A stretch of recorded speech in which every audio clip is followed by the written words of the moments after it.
کے حوالے سے جو کہ اہل بلوچستان کو گزشتہ کئی دہائیوں سے درپیش ہے، جو کہ لاپتہ افراد کا مسئلہ ہے۔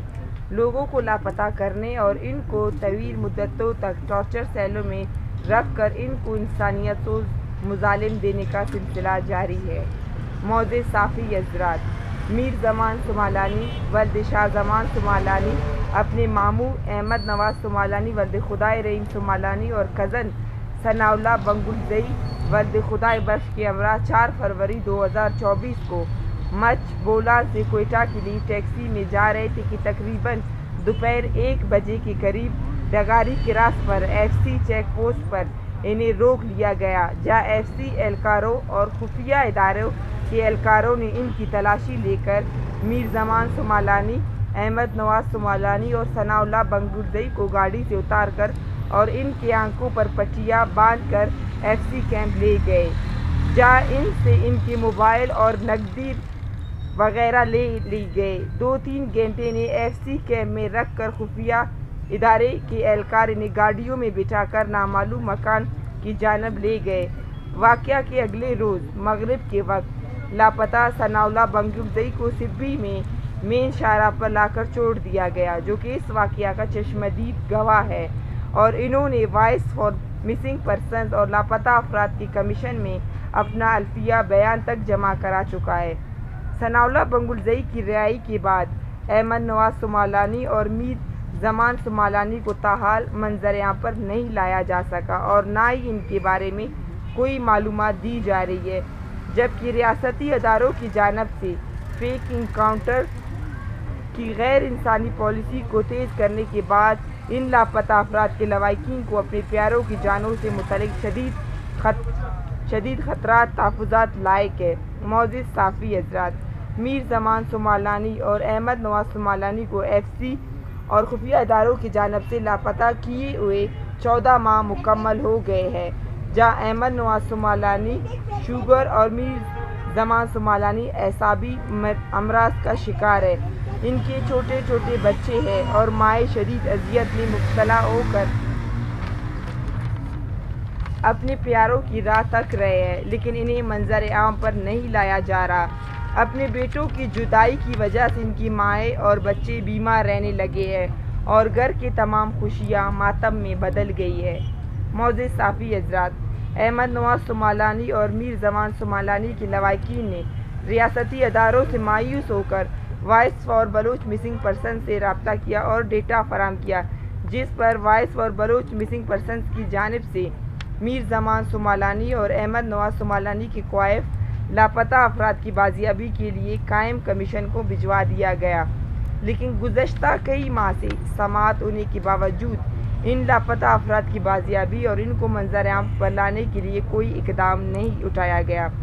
ستم بلا ستم یہ کہ احمد نواز صومالانی اور میر زمان صومالانی کے ایف سی اور خفیہ اداروں کے ہاتھوں غائب کیے جانے کی ایف آئی آر تک درج نہیں کی گئی۔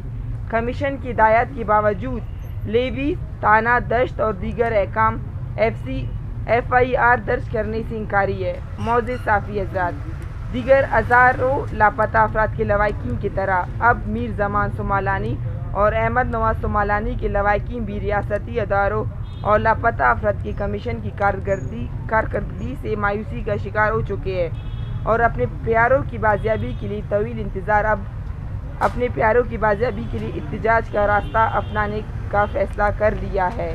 معزز صحافی حضرات، میر زمان صومالانی اور احمد نواز صومالانی کے لواحقین ریاستی اداروں کو اپنے پیاروں کی بازیابی کے لیے 1 ہفتے کا مہلت دیتے ہوئے واضح کرتے ہیں کہ اگر ان کے پیارے 1 ہفتے کے اندر بازیاب نہ کرائے گئے اور ان کو منظر عام پر نہ لایا گیا تو لواحقین احتجاجاً مچھ کے مقام سے بولان قومی شاہراہ کو ہر طرح کی ٹریفک کے لیے اس وقت تک بند رکھیں گے جب تک احمد نواز صومالانی اور میر زمان صومالانی کو بازیاب نہیں کرایا جاتا۔ ہمیں مسافروں، عوام، ٹرانسپورٹروں اور کاروباری حضرات کی تکالیف کا احساس ہے، لیکن احمد نواز صومالانی اور میر زمان صومالانی کے لواحقین مجبور ہو کر مچھ بولان کے مقام سے سبھی کوئٹہ قومی شاہراہ کو غیر مہینہ مدت کے لیے بند کر رہے ہیں۔ اس دوران تمام صورتحال کی ذمہ داری ریاستی اداروں پر عائد ہوگی۔ وائف بھی موجود ہے، ان کا ایک بیٹا ہے۔ احمد نواز کی بھی 4 بچے ہیں اور وہ شوگر کی مریض ہے. ہم لوگ گئے بھی تھے کئی دفعہ کمیشن پر، اور یہاں پر کمیشن پر اس دفعہ ہم سیکریٹریٹ گئے، وہاں ہوم ڈپارٹمنٹ میں لیڈیز والے بھی آئے تھے. پہلے تو انہوں نے بہانہ کیا اس پولیس تھانے میں جاؤ، اس پولیس تھانے میں، تب مکمل واضح ہو چکا تھا کہ لیڈیز تھانے کے ایریا میں آتا ہے. لیکن کمیشن کے احکامات کے باوجود اسلام آباد سے بھی ٹیم آئی تھی جہاں پر 13 کیسز کو وہ ٹاسک فورس کی طرح دیکھ رہے تھے. ان میں بھی احمد نواز اور میر زمان کا نام بھی تھا. اسلام آباد کے جو ٹیم والے تھے انہوں نے بھی کہا کہ ہم رپورٹ دیں گے، ابھی تک رپورٹ نہیں آیا. تو صاف الفاظ میں کمیشن نے لیڈیز پولیس کو FIR درج کرنے کا احکامات جاری کیا، لیکن ابھی تک وہ لوگ نہیں کر رہے کیونکہ خفیہ اداروں کے خلاف کوئی بھی FIR نہیں کرتا. کمیشن خود بلاتا ہے کیونکہ بار بار وہ ڈیٹ فکس کرتے ہیں، ان کو وہ خود احکامات جاری کرتے ہیں لیکن ان کے احکامات کو کوئی مانتا ہی نہیں. اسی وجہ سے مجبور ہو کر ہم لوگ ابھی، میں خود ان کی فیملی کی ممبر ہوں. میرے کزن ایک داؤد سمالانی، اس کو بھی 1 ہفتے پہلے بھی جبری لاپتہ کیا گیا. احمد نواز اور میر زمان کے لیے ہم لوگ خاموش رہے، فیملی خاموش رہی 14 ماہ، 1 سال 2 مہینہ ہوئے. ابھی مجبور ہو کر ہمارے پاس اور کوئی راستہ بھی نہیں ہے اور ریاست کا جب جاری ہے. ابھی میں خود کل رات کو بھی ریاستی خفیہ ادارے اور CTD کے لوگ ہمارے گھر میں آئے. بار بار جب بھی کچھ بھی ہوتا ہے ڈائریکٹ وہ میرے گھر پر پہنچ جاتے ہیں شک کی بنیاد پر. ان کے گھر آتے ہی ہمارے موبائل سگنلز کام کرنا چھوڑ دیتے ہیں، گھر میں تلاشی کے بہانے ہمیں ہراساں کرتے ہیں. اگر کوئی بھی شک ہے ہم نے کچھ کیا ہے، میں خود قانونی جتنے بھی کیسز ہیں ان کا عدالتوں میں جا رہی ہوں. 4 FIR ہے. مجھے پولیس نے مارا، میرے موبائل لے گئے، اس کے باوجود مجھ پر چالان پیش کیا گیا. میں تو قانونی جتنے بھی کیس ہیں وہ میں عدالتوں میں روز پیشیوں پر جا رہی ہوں، لیکن بار بار جب بھی کہیں پر کوئی واقعہ ہو جاتا ہے فوراً میرے گھر اور باقی خفیہ اداروں کے اہلکار پہنچ جاتے ہیں. کل رات پھر سے اسی طرح کیا، بار بار ہمیں تنگ کیا جا رہا ہے. اگر ہم نے کچھ کیا ہے، کچھ بھی ہے، تو میں کہتی ہوں آپ آئے بتائیں، میں موجود ہوں. میں تمام کیسز جو بھی ہے میں ان کا سامنا کروں گی. اس طرح بار بار ہمیں ہراساں کرنا ہمارے گھروں سے. ابھی یہ تیسرا بندہ ہے ہم لوگوں کا جس کو جبری طور پر لاپتہ کیا گیا ہے. ہم 1 ہفتے کا مہلت دے رہے ہیں. 1 ہفتے کے بعد ہم لوگ بولان مچ سے وہ قومی شاہراہ بند کریں گے کیونکہ ہمارے پاس اور کوئی راستہ نہیں ہے. 14 مہینے انتظار کیا لیکن اس کے باوجود کچھ بھی نہیں ہوا. کمیشن، ابھی یہ جو کمیشنز بنائے جاتے ہیں، یہ قانون عدالت، ان سے ہم لوگ مایوس ہو چکے ہیں. ان کی کارکردگی کچھ بھی نہیں ہے، بس تاریخ بھی تاریخ اور کچھ بھی نہیں ہے. اگر کچھ ہوتا، ہمیں کوئی امید ہوتی تو ہم یہ قدم نہیں اٹھاتے. ابھی ہم مجبوراً یہی کریں گے، ہمارے پاس اور کوئی راستہ نہیں. 1 ہفتے کے اندر ان کو بازیاب کیا جائے یا ان کو منظر عام پر لایا جائے کیونکہ بہت زیادہ انتظار کر لیا. ابھی جو فیک انکاؤنٹر کے نام پر ریاست پہلے سے لاپتہ افراد کو لا کر شہید کرتے پھر کہتے ہیں ہم نے مقابلے میں مارا ہے. ہمیں شدید خطرہ ہے اپنے پیاروں کی زندگیوں کے لیے کہ جب بھی پولیس والوں کے پاس جاتے ہیں کہ اس طرح ایجنسیز کے لوگ ہمارے گھر آئے، کہتے ہیں شک ہے ان کو آپ پر. جن کو ابھی پہلے یہاں کرکٹ کی ٹیم جو کوئٹہ میں آیا تھا تب بھی ڈائریکٹ ہمارے گھر آئے اور سب کو باہر نکال کر ٹارچ مار کے تصویریں نکالے. کوئٹہ میں، بلوچستان میں کہیں پر بھی کوئی واقعہ ہوتا ہے فوراً ایجنسیز کے لوگ میرے گھر پہنچ جاتے ہیں. میرا نمبر 4 دن اگر بند رہے، اگر میں کہیں پر چلا جاؤں، سب سے پہلے وہ ہمارے گھر آتے ہیں. لیڈیز والے یہ کہاں چلی گئی ہے، کہاں چلی گئی ہے، کہیں باہر چلی گئی ہے.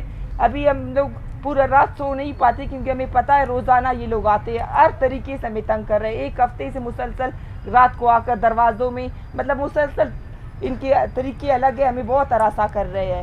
اور پھر گھر میں اگر ہمارا نمبر بند ہو فوراً گھر پہ پہنچ جاتے ہیں یہ کہاں گئی ہے. اور رات کو پھر اسی طرح ان کی جو لیڈیز پولیس اہلکار تھی CTD والی، اس نے میرے ہاتھ پکڑ کر کے آپ کو لے چلتے آپ باہر رہے. میں نے کیا ہے، جب بھی کہیں پر واقعہ ہوتا ہے ہم لوگ پرامن تنظیم سے، میں خود voice for Baloch missing person کی جنرل سیکرٹری ہوں. میں پورا دن 24 گھنٹے ایجنسیز والوں کے سامنے ہوں. نمبر ہمارے ٹریس ہے، کالز ہمارے ٹریس ہے، ان کو سب پتہ ہے، لوکیشن سب کچھ. اس کے باوجود جہاں پر بھی کچھ ہوتا ہے وہ ڈائریکٹ ہمارے گھر پہنچ جاتے ہیں. تو میں یہی پوچھنا چاہتی ہوں ہم نے کیا ہے. میں پرامن تنظیم سے تعلق رکھتی ہوں، پرامن جدوجہد کر رہی ہوں. جو بھی واقعہ ہوتا ہے اس کے پیچھے میں تو نہیں ہوں نا. کہیں پر بھی کچھ ہوتا ہے ڈائریکٹ ہمارے گھر پہنچ جاتے ہیں ہراساں کرنے کے لیے. کل رات کو بھی اسی طرح انہوں نے کیا. 1 ہفتے پہلے بھی میرے ماموں کے بیٹے کو آ کر زبردستی اٹھا کر لے گئے. ابھی تک اس کا کچھ بھی پتہ نہیں چل رہا اور فیملی کو پریشر کر رہے ہیں آپ لوگ خاموش رہے، بولنا نہیں، سائڈ ہو جائے. ہمارے پاس ابھی راستہ نہیں بچا، کوئی بھی محفوظ نہیں ہے.